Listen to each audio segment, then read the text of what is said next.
Easy, how are we? What do you want? Hi, how are you? Good. I'm actually going to compliment you on helping me out there over the weekend. But you just had to come and start attacking me and stuff. Like, I'm what just do you tired want? from helping you out all weekend. Yeah, you had a busy weekend. You were did asking me help for me out. something else. No, I'm done asking for things now for a while. Good. I'm happy about it. I slept well though. Jeez, I'm wrecked after chasing you around. It must have been a tough weekend for you. It was really tough. Yeah, how the legs feeling now after a bit tight actually from sitting in the car for 4 hours waiting on you to finish. Cramping up and stuff, right? Yeah. As the journey got longer and longer, you start cramping up a bit. Like getting in the car, getting out of the car, setting up to just give you stuff that you wouldn't eat. And it was tough. It's very tough. It's very tough. It was tough. So in today's episode of the podcast, we're going to talk about being a supporter of someone running the marathon, is it? Yeah, I think that's more important, actually. I think it's very... I at one stage yesterday, I thought it was very important. Yeah, where's my medal? Well, you forced me to eat a banana. I hate bananas. And you're like, eat it. And I was like, oh, okay, I'll have banana. Well, let's crack into the podcast and with talk about that how said, it went. we will. And with that said, let's hit the intro music for this week's episode. This midweek episode of the Any Evening. Yeah. And with that said, let's get straight into this week's midweek episode of the Any Given Runday Podcast. You're getting terrible at intros again. I know what's happening. Hit the music. It's midweek. Let's go.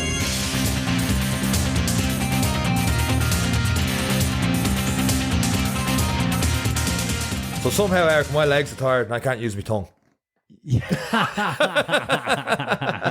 A marathon to do you like that? It definitely did me like that. It was the legs are a little bit stiff and sore right now. But we go back to the first one. You were able to walk afterwards. You were a bit annoyed. You were a little bit sore, but we're not crippled. No, not crippled. Very, very sore the last 10k, and we're getting into my silly reason why. I wouldn't really say annoyed. I annoyed myself a little bit during it, but then I was kind of like, it is what it is, and time to move on.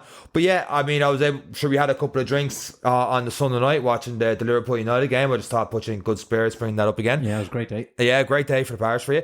And I was able to walk around, no bother, a little bit stiff, but apart from that, nothing compared to the first couple of times doing it where walking just was not happening for a couple of days. Like I genuinely think I'll go for a run, probably Tuesday or Wednesday this week. We're recording this on the Monday afternoon. But I think Tuesday or Wednesday I'll probably go for a 4 or 5k run and just like literally trot along like a 6:30 pace. Yeah, it's all you have to do. Like, it is the kind of misconception that after a marathon that you've done, you have to bring yourself down from it as well. You have to get a couple of miles in there and it actually helps recovery. 100%. It really, really does. Get everything moving again. Plenty of stretching, foam rolling, hot baths, and run. It is the ultimate recovery. I tell you what though, God loves marathons on an October bank holiday weekend. My God, it was brilliant. The weather, phenomenal. And I remember hearing on the radio on Saturday, it was like there's a storm coming and it's going to hit the Cork and Kerry and work its way up and all the rest, and thinking, oh man, it's going to be absolutely lashing rain, mad open roads, Dublin obviously it's closed off, all the roads are closed off. This one, not so much. But before we get into any further, I want to say that the organisation was phenomenal. It was an open road race apart from the very start, they said. But they didn't give themselves enough credit, because when you got to crossroads and stuff, there was supporters there was guards at the major roads to make sure you were going the right way, to make sure to halt traffic. I had no issues at all with any sort of traffic like that in the road. And I was a little bit worried about that when I heard it was open race. Yeah, it was, being a person who was driving the marathon, it was actually really good. For being, because I've tried to do it when you did Dublin 2020, I didn't do it with you that year. Yeah, that was virtual. 2020. No. Why did you help me out? Yeah, 2019. 2018. You did 2019, 2018, yeah. All blended in. With the soup and stuff. Yeah. Yeah, 2018. 2018. But the trying to meet you at places around it was the hardest thing ever. Whereas at this one, I was kind of going with the Dublin approach where I was like, okay, if I come in this side, then leave this side, I can get around there by this time. And if he's going at this pace... I got to the first junction. I just seen your glorious head come past as I was getting out of the car with the dog. I was like, I don't believe it. So I had about 300 meters to the junction. Yeah. So off I went in a jog, got around the corner, and I hadn't closed any distance with you. And I was like, this mongo. I already knew you were at a sub 5 minute pace. Yeah. So then off I went at a 3:50, 3:30 over the next K just to catch up with you. It was, and you had a 500 meter head start of me. But like, me and the dog absolutely burning past people at the halfway mark, and they were just looking at me like, what is this? What is he doing? So anyway, I caught up with you and we have a little video interview of me versus you running, and then I was wrecked after running after you for 1 kilometre, so I stopped and walked back to the car. But when I got back into the car, I was like, oh, what's the best way to go now with the and he was like, oh no, just follow the route, like just blend in with the runners, and that's what I did. So just zigzagging. Some people are idiots on the road, so I have to say, not understanding, like, you know, how to blend in with runners and what runners are going to think when they're crossing different parts of the road. So it was sometimes, from what I saw, road users didn't know how to do it, especially people coming with a runner coming towards them. When they were on that side of the road, like if I was on the other side to the running traffic, I would actually stop or blend in with the runners so that people could overtake to not impede on the runners, and that's it. Yeah. But not everyone as bright as that. But it was, apart from that, not major traffic. They were kind of secondary roads, which was really, really good. But I was able to drive the course. It was unbelievable. Brilliant. And it was great. Going up a couple of hills, I was like, ooh. A couple. I heard it was first 2 mile uphill, and after that it was flat, someone told me. Couldn't have been the furthest thing from the truth. So with that said, I suppose we'll get straight into it, like the day of it, and hopefully, you know, 1 or 2 of my mistakes made. I always feel like I make a ton of mistakes, just so when it comes to a podcast I can talk about, hey, I made all these mistakes, don't make these mistakes when you're doing your marathon. So I feel good about it. No, that's not what happened at all. Okay, let's talk about what actually happened. By the way, one thing Dublin should definitely do, that they don't, as far as I'm concerned, I could be wrong on this, but I don't think I am. Urinals. Or urinals. Yeah. They don't do in Dublin. No. They did it here. Yeah. Men's toilets, they call them. I was queuing. I was like 5 minutes before race time, and there's a massive long queue. I'm like, oh, gee, the bladder was full, but I was told it'd be loading there, and I was like, right, should I get there? It's a small enough marathon, only 500 people. I'll definitely have enough time to go in. Everyone had the exact same idea. And I was like, I having a hope back of the queue, and then one of the lads just turns to 2 girls in front of me, goes, the benefit of being a lad, men's toilets. I wasn't awake. I didn't know what he meant. I was like, where are these men's toilets you speak of? He's like, oh, just behind the queue. The porta potties, whatever you want to call them. It's all these mega phrases. Anyway, and then in behind, literally queuing for like 30 seconds. In, did my business. I was away to go. And that was it, straight to the start line from there. It was fantastic. It is something. I suppose, how many people took part in the event yesterday? Just less than 1,000? 500 or so. I know there's 22,000 supposed to do Dublin. People, But there's a lot of... There's not a dry wall around. But there's easily, you could put your on the four-way ones. You could easily put them behind them. Yeah. Behind the cubicles. That they did here. You could easily do that and not have that any issue apart. Like... You know yourself, before you take that left towards the start of the marathon race, you look down that I've got the big grey buildings called, but sorry, there's at least 30 lads there every couple of minutes just washing the building for a lack of way of putting it. And anyway, so I was in 2 minds with the race. Now, I knew before that I hadn't done enough fast runs or anything like that, because my original plan was to do the virtual, just take it easy, make sure I had miles in the legs and just enjoy it. So I was probably going to do like 5:30, 6 minute pace, if not slower, and just take it all in. What was most of the original plan. So got to the day of the marathon, I was like, well, you know, I know next year the goal is 3:30 Dublin. So I was half toying with start off fast, see where I am to half, renegotiate myself from there, and keep going. But then I heard the first 2 miles was uphill. Now, I will say, my fault for not driving the track beforehand. I'd never been to like 90% of these roads. I had no idea what was coming next. Whereas Dublin, I know what's coming up, and I know how to pace myself and all the rest for it. I had no idea what was coming. I had no idea how big the hills were going to be. I actually thought most was flat. So I did. So when starting, I was like, right, 2 miles is uphill. After that, that's the making or breaking the race, as you're told in the email. After that, it's literally downhill and flats from there. So I was like, if I can get through that, see where I'm at, check in, and go from there. Because it was the first race, I was like, right, make sure you're slowing down. I had people passing me out, and I thought, they're passing me out, but I'm keeping my nice, comfortable pace and all the rest. And I watched buzzes for the first kilometre, I'm doing a 4:50. I'm like, that wasn't part of the plan. I was supposed to do 5:15, 5:20. I was like, but you know what? I feel good. I'll keep this going, but I'll keep it slow going up the hill. going up towards the hills. I'm at 450, 455. I don't think I went over 5 minutes. I'm like, this is feeling really good. I get to the top of the hill and I'm into my second wind already. You know how you struggle for first 2-3K, and I'm like, right, when this eases up, see where I'm at. And I'm feeling good, and I'm starting to know people at the same level. And you're like, right, I'm going to keep up. There's someone from Parnell Athletic Club, and I was like, I'm keeping up with you, pal. Hopefully he's going first. They're 3:30, and I'll try and keep him in my sights for as long as I can. So I was like, right, I'll keep comfortable behind him. And I was looking at the watch, and I'm like, oh, Jesus, this is unlike me. I haven't ran this pace in a long time. I'm probably 2 years. All my runs this year has been easy runs, the majority of them. Especially over that long distance, and it was like 4:45 was popping up, 4:50, 4:45, 4:55.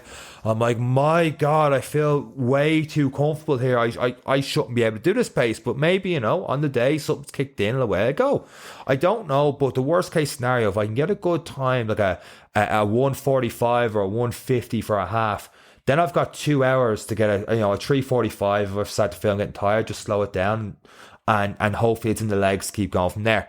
I got the 15k, and the girlfriend met me with the bottle of Lucozade and all the rest, and she's like, how's the running going? I was like, too good, was my response. Too good. I was like, what do you mean? I was like, well, I'm going beyond best case scenario right now, so it's too good. The Lucozade, not a go. I even heard the person beside her going, that's a weird response to that question.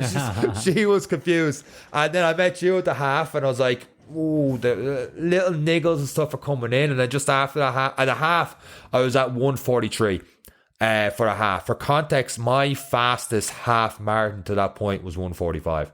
So now I'm in uncharted territory. I'm like, I'm running the fastest I've ever ran. I've got a 15k PB under my belt with this race already. Now I've got a half marathon PB under my belt.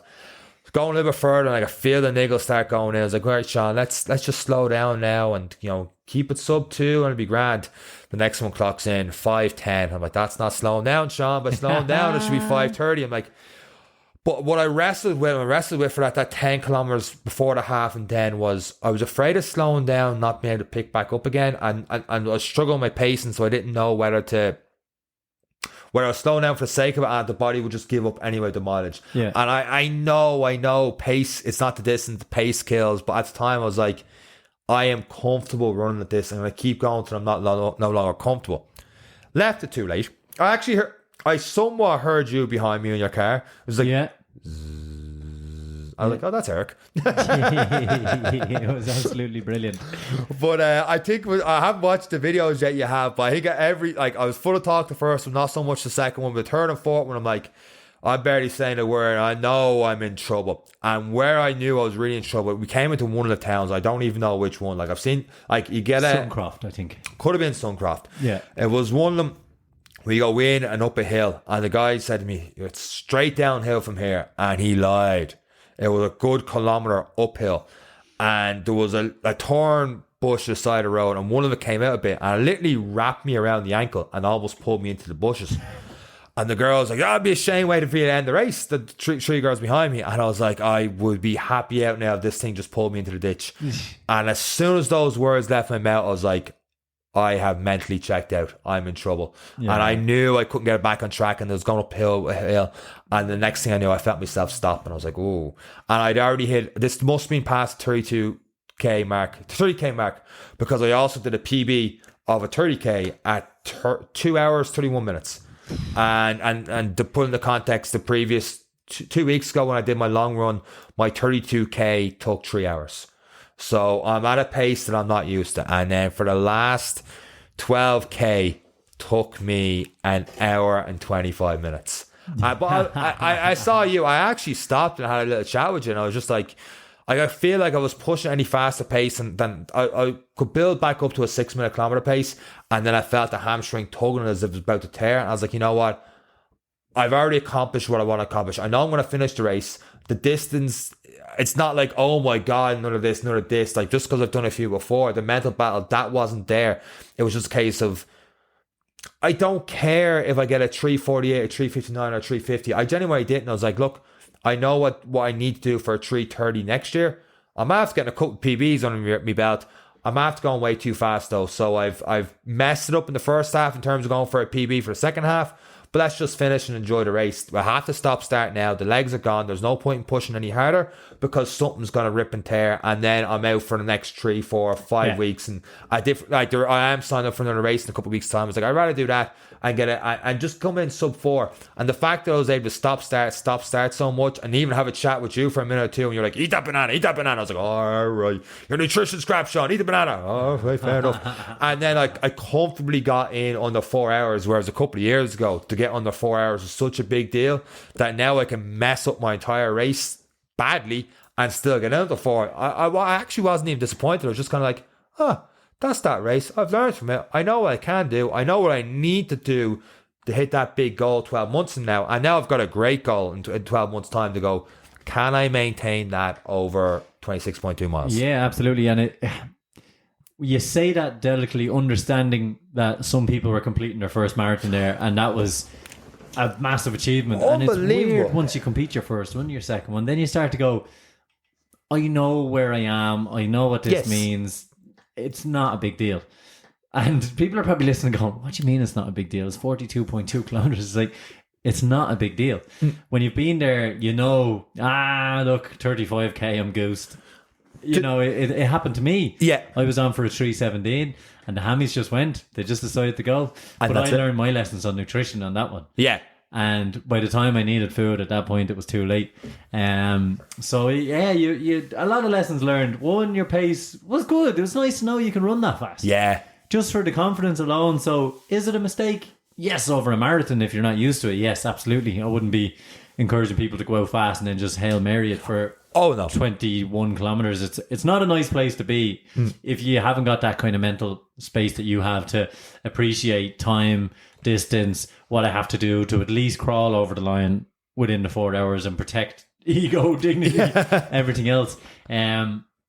No fear of walking as well. You know, if you have to walk, you have to walk. So I think we came up with the strategy. How much you stuck to it, I don't know, but we're just going to take it 200, 250 meters at a time, run 250, walk 250. That way you're going to keep your pace around the 7-minute kilometer as opposed to the 11-minute kilometer if it's just a full walk. Yeah. So managed to keep ourselves within that 4 hour. But yeah, I was jealous as always. Every time I see you doing a marathon, like, I should have done this one. But anyway, look, it's different things get in the way. But to your point about distance being different and stuff like that, I remember, I think I spoke this before in the podcast, but just talking about it now and not feeling like I got an ego on or anything like that. When we did our first half marathon in Kilkenny a couple of years ago, I actually told you the story yesterday.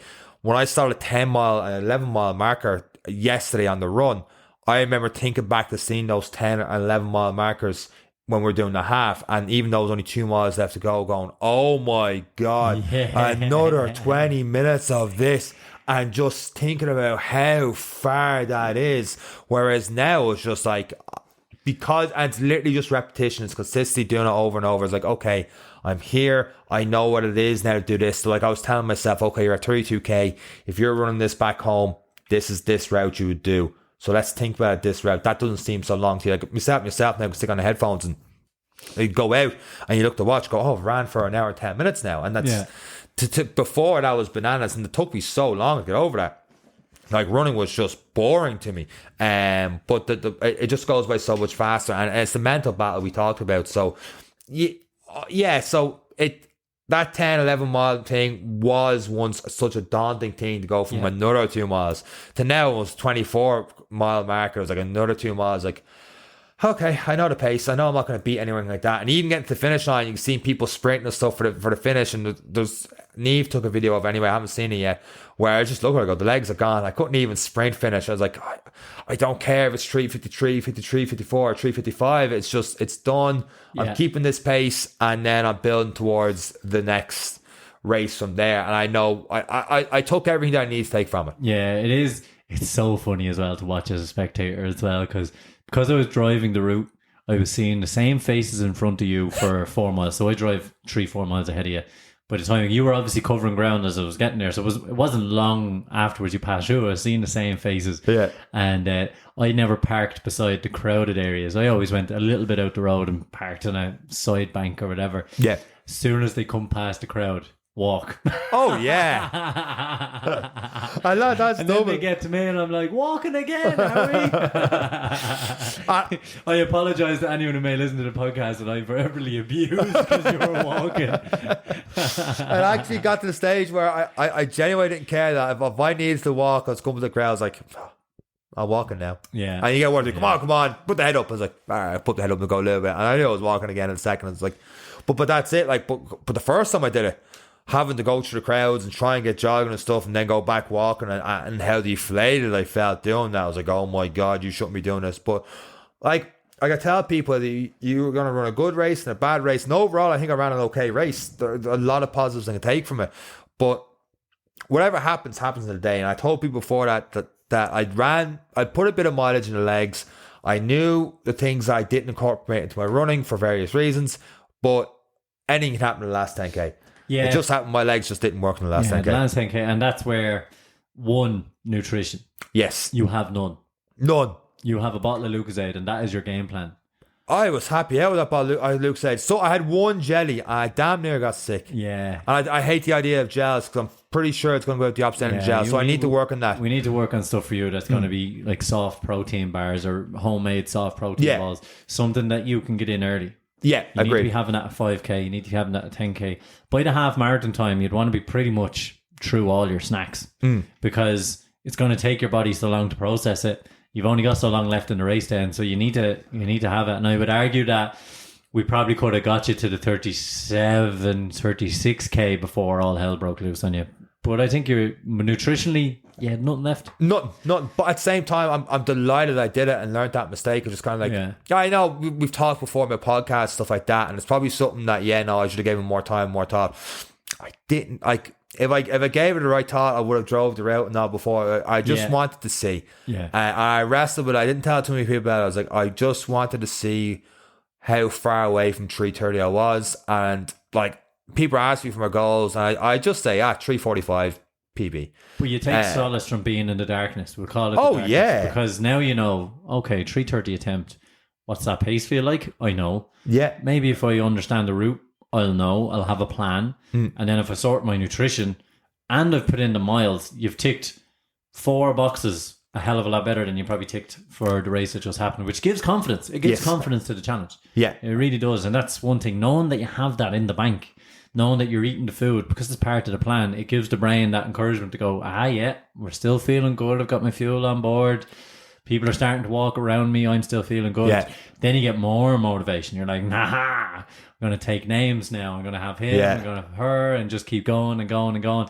And it will add to it. So stupidly, yes, it's a good training session.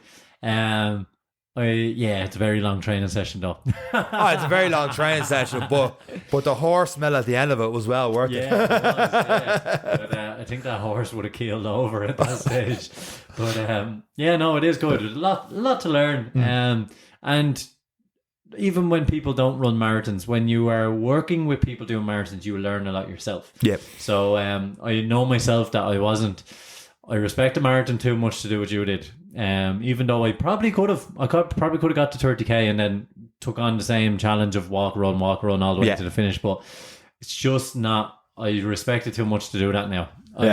After it happened to me in Dublin, I kind of my training wasn't great in the last 5-6 weeks, but like you, I was like, we're doing it. This is it. And I got to that point where I needed that 5-6 weeks. So unless I'm giving myself a good run and a good chance in it, I don't really want to do it to myself. And that's okay as long as you're still getting out, being a part of it, watching it, seeing what's happening, learning myself from your mistakes as well, because you can't make them all yourself. No, you can't definitely make every mistake yourself. Like, what t-shirt were you wearing? I was wearing I still don't think that was a bad idea. I was actually sweating after the first 5-6 kilometers. Good thing I wore a tank top here. You wore a tank top? Yeah. The whitest man. You're fluorescent white. I don't care. And what so did the you cars say could see me. What did you say afterwards? I said a couple of people were saying go Niners to me, and because of that, we kept going. And I probably should have put a bit of Vaseline on my arms. yeah, because you weren't wearing a t-shirt, you got chafing under your arms. It's not my fault. It's not my fault. My back is so big that the arms are rubbing against the latissimus dorsi. It wouldn't have happened. I think it still would have happened. No.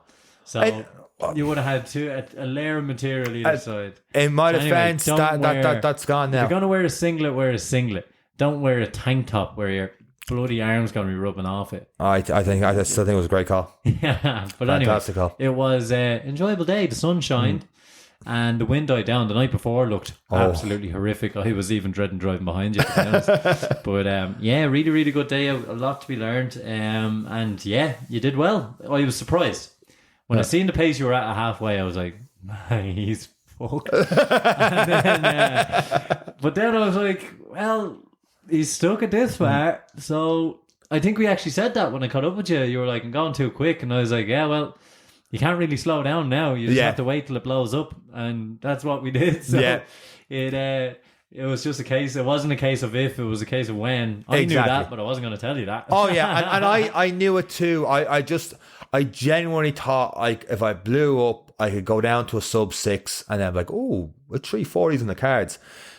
I didn't get down to sub 6. I got down to like sub 7, sub 8s and stuff like that. Like I put it up on my post there on Monday just so people could see the graph of all the kilometers, and you just see the last 10. It was like a waterfall, just nosedive down, and it is what it is. But having said all that, the fact that we can actually talk about doing events and a race again, running this podcast every 2 years, and only now we're getting a chance to do this kind of stuff. I'm excited about this, and I'm excited about a couple of weeks doing Run the Line, and a couple of people I know doing Run the Line, like Dara, previous guest in the podcast, a couple of other people that we see on social as well doing that as well, and these things starting to build up again. And now just kind of plotting, okay, I've got to 12 months now to the marathon next year in Dublin. It's like, what events am I going to do now to build myself up towards that? And even, like I said, I don't think I would have ran that pace as long as I did if it wasn't an event, seeing people around me. And that's a good and a bad thing, because I got caught in the crowds and the way I went up the hills, thinking I was doing my own self. Looking back, I probably was going off the people that were in around me. Had I pulled back a bit, God knows what had happened. But I'm happy I didn't pull back, because I think I took more from it now. But knowing that, okay, later in the race could be a time to start, chasing numbers and chasing names, as you put it earlier. Whereas you don't get that feel from a training. The adrenaline's not running as much. You really don't. And it is something we've always said in podcast. I'm surprised you fell into the trap of it, is don't get carried away with the crowd at the start. But it's the first event in 2 years. So great though. I'm not surprised you did. I'm not surprised the feel good factor was there, because you were surrounded by runners, and that's why we do it. The runner's high, and then the pain, and then when you cross the line, I was like, that was great. And instantly you forget about the pain. It is, but you do get involved in it. But it is nice to have it coming back. It's nice when we look towards, you've run the line now coming up in a couple of weeks. And then into the new year, there's a lot of challenges on the cards for us in the new year. Yeah, it's one thing we have to sit down and figure out what we're doing next. Yeah, so this is it. Well, I think we'd be probably taking different routes on what we're training for next year. But definitely, I would imagine both of us will be taking on a marathon next bank holiday. I'm going to say it now. It's out there. Yeah, barring injury, I think the two of us will be doing it by the end of the season. Yeah, hopefully. Deadly. There's plenty of people out there that have tickets that have no intention to run the marathon next year. So to have tickets for 2020 and then 2 years later trying to still commit to that is a huge ask, unless you're constantly on the roads and running from there. You would have had to go through a marathon plan for the last 2 years hoping it was going to happen. But we'll see. Yep. Some people will definitely be changing their name on a ticket, and I'm going to put my name on one. And I'm going to be hunting one. But yeah, I'd say that'll be the end of the season for the two of us next year again. But it's looking good. It's looking good. Brilliant. I think on that bombshell, unless you've got anything else to add this week's episode. No, that's it for me this week. Unreal. We'll be back on Monday. Rachael will have another phenomenal guest. I just want to say before we finish up this podcast, actually, she's doing a great job with her Women in Sport miniseries, and she'll continue to do episodes and interviews every Monday for the next couple of weeks on that one. Yeah, it is really good. It is a different kind of approach that we're taking. It's not really. It's all about sport, but it's conversations that me and you necessarily probably wouldn't have had if it wasn't for Rachael coming on and doing it. And great listens. Absolutely phenomenal listens, and going forward in coaching, and even as Rachael said in the previous one, as a parent maybe, or husband and wife, understanding the differences, you know, and that a female athlete has to go through. There's extra challenges there, and it's been absolutely brilliant. And there's some great ones to today's episode that was released today as we're recording. Absolute great listen. Definitely a conversation I wouldn't have known anything or where to start to have, but I feel definitely enlightened after it. It was definitely a great one. If anyone hasn't listened to it, do listen to it. Keep an open mind and keep understanding it. It's you can learn something. They say you learn something new every day. I learned a lot today. A hell of a lot today from this podcast, and it's just great to hear. It's great to hear it talking about. It's something that's always swept under a big rug, and it's really, really good to hear, and it's a phenomenal thing that we're doing. Not many podcasts are doing it, and it's nice to be able to do it. So we will keep going with Rachael every Monday, and myself and Eric might, as well as doing the odd intro and stuff, sporadically do these Thursday episodes if we've got different events stuff coming up. I hope we've got something we feel that's of note to talk about. And on that note, guys, thank you for listening to this Thursday episode of the Any Given Runday podcast. That is it for myself and Eric. Take care. Bye.